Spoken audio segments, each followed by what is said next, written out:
नमस्कार दर्शकों, आप देख रहे हैं राष्ट्रप्रथम। मैं हूं आपके साथ मानसी जैन। आइए देखते हैं इस वक्त की फटाफट खबरें। बिहार के सीएम ने बीजेपी के खिलाफ खोला मोर्चा, लगातार बीजेपी पर कर रहे हैं हमला। बार बार 2024 में होने वाले लोकसभा चुनाव में भाजपा को सबक सिखाने की बात कह रहे हैं। सीएम नीतीश विपक्षी एकता कायम करने के प्रयास में विभिन्न दलों के नेताओं से मुलाकात करने के लिए आज 3 दिवसीय दौरे पर पहुंचेंगे दिल्ली। नीतीश 7 सितंबर को विपक्ष के नेताओं से मिलेंगे। सीएम नीतीश 2024 लोकसभा चुनाव को मद्देनजर विपक्ष को मंच पर लाने की करेंगे कोशिश। जेडीयू का मानना, बिहार के सबसे लंबे समय तक सीएम रहने के बाद अब राष्ट्रीय भूमिका निभाएंगे। इस दौरान सीएम नीतीश का शरद पवार, दिल्ली के सीएम केजरीवाल से भी मिलने की संभावना। नीतीश के हरियाणा के पूर्व मुख्यमंत्री ओम प्रकाश चौटाला से भी मिलने की संभावना। दिल्ली दौरे से पहले सीएम नीतीश ने पटना दिया बयान, कहा सारी विपक्षी पार्टी एक हो जाएं और मिलकर के चुनाव लड़ें तो भी भारी सफलता हाथ लगेगी। यूपी में बीजेपी के नए प्रदेश अध्यक्ष भूपेंद्र सिंह चौधरी ने रविवार को पार्टी संगठन में बदलाव को लेकर किया बड़ा ऐलान, कहा निकाय चुनाव के बाद प्रदेश में पार्टी के संगठन का पुनर्गठन होगा। भूपेंद्र चौधरी को बरेली दौरे के दौरान थे। भूपेंद्र चौधरी मीडिया से बातचीत के दौरान उन्होंने ये बयान दिया।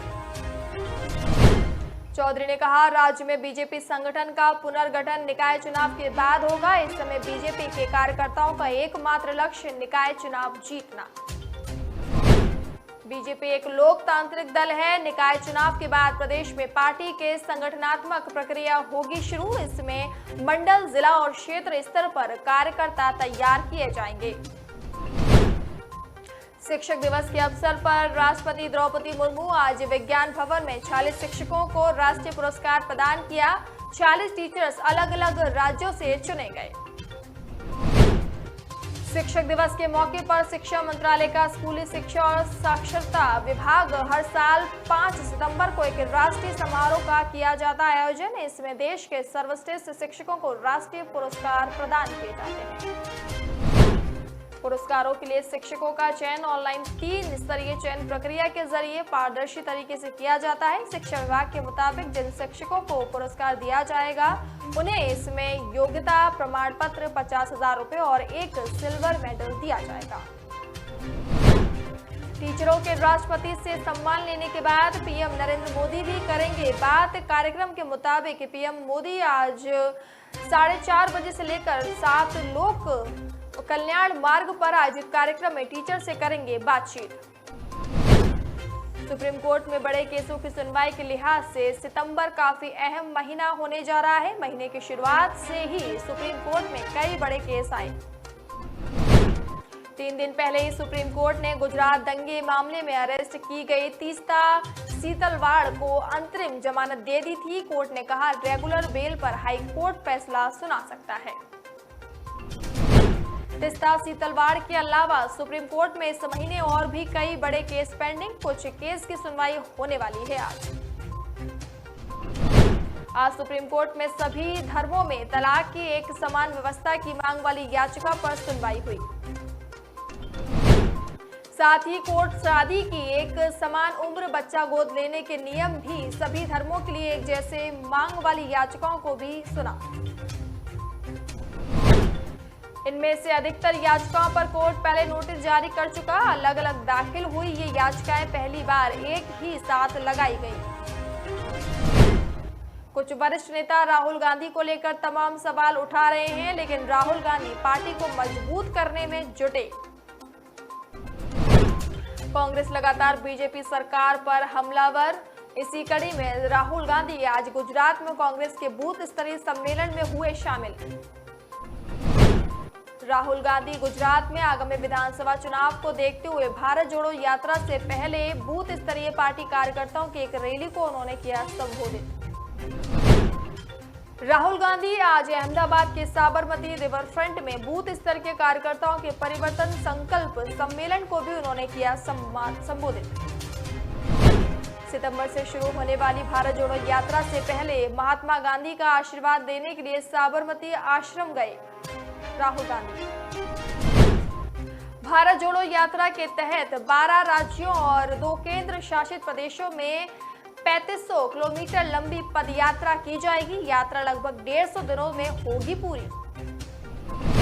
कांग्रेस ने इस साल के अंत में होने वाले गुजरात विधानसभा चुनाव के लिए 3 महीने का लंबा अभियान तैयार किया, जिसमें राहुल गांधी और प्रियंका गांधी दोनों कार्यक्रमों में ले रहे हैं हिस्सा।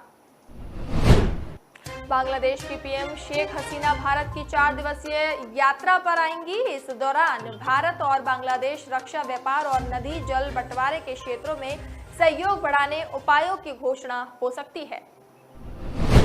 बांग्लादेश के पीएम शेख हसीना और प्रधानमंत्री नरेंद्र मोदी के बीच 6 सितंबर को होने वाली वार्ता के बाद दोनों पक्षों के बीच कुशियारा नदी के जल के अंतरिम बंटवारे समेत कई समझौतों पर हस्ताक्षर होने की उम्मीद। पीएम मोदी और शेख हसीना के नेतृत्व में भारत बांग्लादेश ने भूमि और समुद्री सीमा, सीमांकन, सुरक्षा, संपर्क, विकास सहयोग, सांस्कृतिक आदान प्रदान, बिजली, व्यापार, अर्थव्यवस्था, रक्षा समेत कई क्षेत्रों में ठोस परिणाम प्राप्त किए।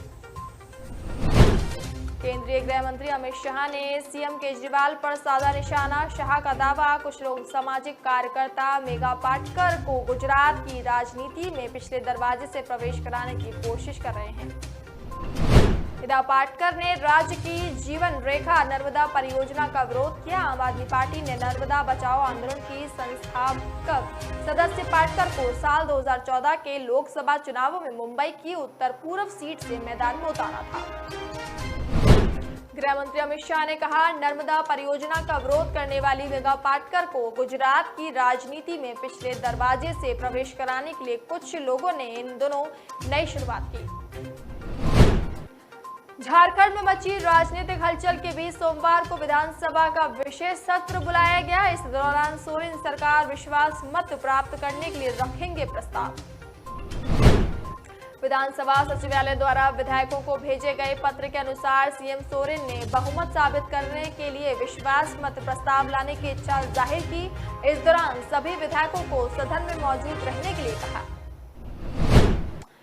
विपक्षी दल बीजेपी ने भी सदन में अपनी रणनीति तैयार करने के लिए रविवार को अपने विधायक दल की बैठक बुलाई थी। उत्तराखंड में नकल माफियाओं पर बड़ी कार्रवाई के तहत ऑनलाइन वन दरोगा भर्ती परीक्षा में हुए कथित फर्जीवाड़े के संबंध में विशेष जांच दल ने दर्ज किया मुकदमा। 1 साल पहले हुई भर्ती परीक्षा का प्राथमिक जांच में धांधली की पुष्टि होने पर एसटीएफ ने एफआईआर दर्ज की। सरकारी विज्ञप्ति के मुताबिक सीएम धामी से भर्ती परीक्षा में जांच कराने के संबंध में मिले निर्देश प्रदेश के पुलिस महानिदेशक अशोक कुमार ने एसटीएफ को सौंपी इसकी जिम्मेदारी। सीएम धामी ने कहा, उनकी सरकार में भ्रष्टाचार को बिल्कुल बर्दाश्त नहीं करेंगे। इस मामले में जो भी दोषी पाया जाएगा उसके खिलाफ कठोर कार्रवाई की जाएगी। सीएम पुष्कर सिंह धामी ने आगे कहा, कोई भी दोषी बख्शा नहीं जाएगा। साथ ही अपने प्रदेश के ईमानदार और परिश्रमी युवाओं के साथ हमारी सरकार कोई भी अन्याय नहीं होने देगी।